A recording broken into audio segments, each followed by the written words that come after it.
Panorama group, जो सोचता है वो करता है। प्रथम चरण के नामांकन थमने के बाद अब राजनीतिक दल अपने अपने काम में मशगूल हो गए हैं और चुनाव की तैयारियां चरम पर हैं। एक तरफ जहां आपने देखा कि महागठबंधन के भीतर सीट शेयरिंग को लेकर के जो पेच फंसा हुआ था उसे सुलझाने की कोशिश की गई। अब कितना सुलझा ये तो अलग बात है, इस चर्चा का विषय हो सकता है।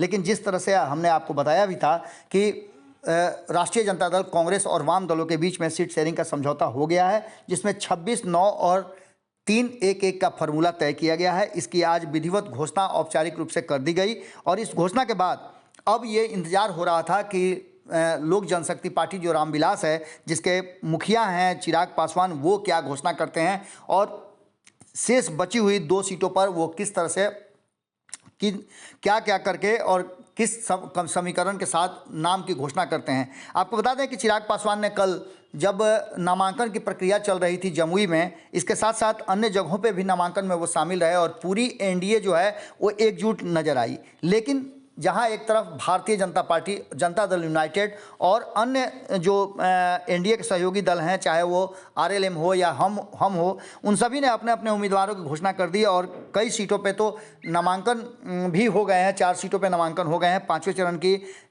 बता रहे हैं कि 5 सीटों पे दूसरे चरण के लिए नामांकन की प्रक्रिया भी शुरू हो गई है, अधिसूचना जारी हो गई है, नामांकन शुरू भी हो गया है। तो वहीं आपको बता दें कि सबसे बड़ी बात यह है कि चिराग पासवान को लेकर के कई तरह की बातें कही जा रही थी। कहा यह जा रहा था कि चिराग पासवान किस तरह से समीकरण बिठा करके बाकी जो शेष सीटें बची हुई हाजीपुर और जमुई को छोड़ करके, जमुई में उनके जीजा अरुण भारती ने नामांकन कर दिया है और उनके साथ पूरी एनडीए की टीम खड़ी नजर आई। तो वहीं चिराग पासवान ने बहुत सारी बातों का खुलासा भी किया। उन्होंने कहा कि उनसे ज़्यादा बेहतर साबित हो सकते हैं अरुण भारती, जमुई की जनता उन्हें सपोर्ट करे और बाकी का, अगर अरुण भारती जीत करके आते हैं तो जमुई को 2-2 सांसदों का काम के साथ काम करने का मौका मिलेगा। जमुई कभी भी चिराग पासवान छोड़ने वाले नहीं हैं। चिराग पासवान ने खुद को हाजीपुर से चुनाव लड़ने की घोषणा कर दी है। तो वहीं 3 सीटें जो बची हुई है उसको लेकर के असमंजस की स्थिति बनी हुई थी कि आखिर क्या फैसला लेते हैं। वैशाली, समस्तीपुर और खगड़िया की बात कहें तो संभावित लिस्ट हमने आपको बता दिया है, लेकिन उससे भी बड़ी बात हम आपको बताने जा रहे हैं कि चिराग पासवान ने लोकसभा चुनाव 2024 के लिए जो चुनाव प्रभारी को मनोनीत किया है उसकी लिस्ट उन्होंने जारी कर दी है।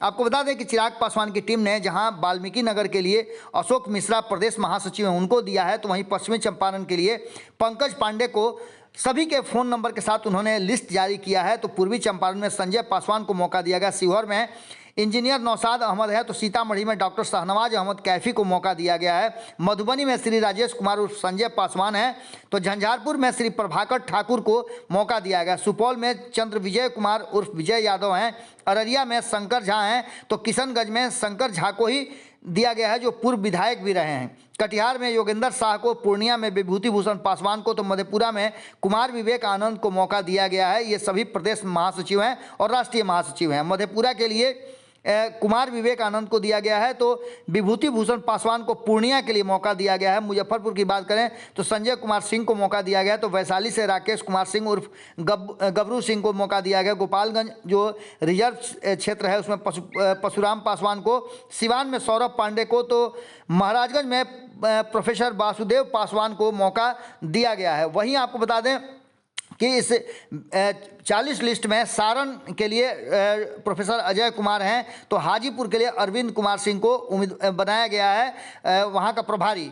उजियारपुर के लिए श्री अरविंद कुमार पूर्वे हैं, तो मिथिलेश निषाद समस्तीपुर के लिए है, श्रीमती इंदु कश्यप को बेगूसराय, सुरेश भगत को खगड़िया, नरेश प्रसाद सिंह को भागलपुर का, तो बांका का संगीता तिवारी को बनाया गया है। मुंगेर रविशंकर प्रसाद सिंह, तो नालंदा के लिए इंजीनियर रमेश कुमार हैं। वहीं पटना साहिब के लिए राजेश भट्ट को प्रभारी बनाया गया है, तो पाटलिपुत्रा के लिए अनिल कुमार पासवान है। आरा के लिए संजय सिंह हैं, तो राजीव रंजन सिंह उर्फ सोनू सिंह बक्सर के लिए प्रभारी बनाए गए हैं। विष्णु पासवान को सासाराम के लिए, तो काराकट में मनोज सिंह को मौका दिया गया है। जहानाबाद में रामाश्रय शर्मा उर्फ पुनदेव शर्मा को रखा गया है, तो औरंगाबाद में कमलेश शर्मा को मौका मिला गया है। गया में रानी देवी हैं, तो नवादा में श्री अभय कुमार सिंह को मौका दिया गया है। जमुई की बात करें तो अमर सिंह उर्फ अमर कुशवाहा को मौका दिया गया है। इन सभी लोगों के नंबर के साथ चिट्ठी जारी की गई है।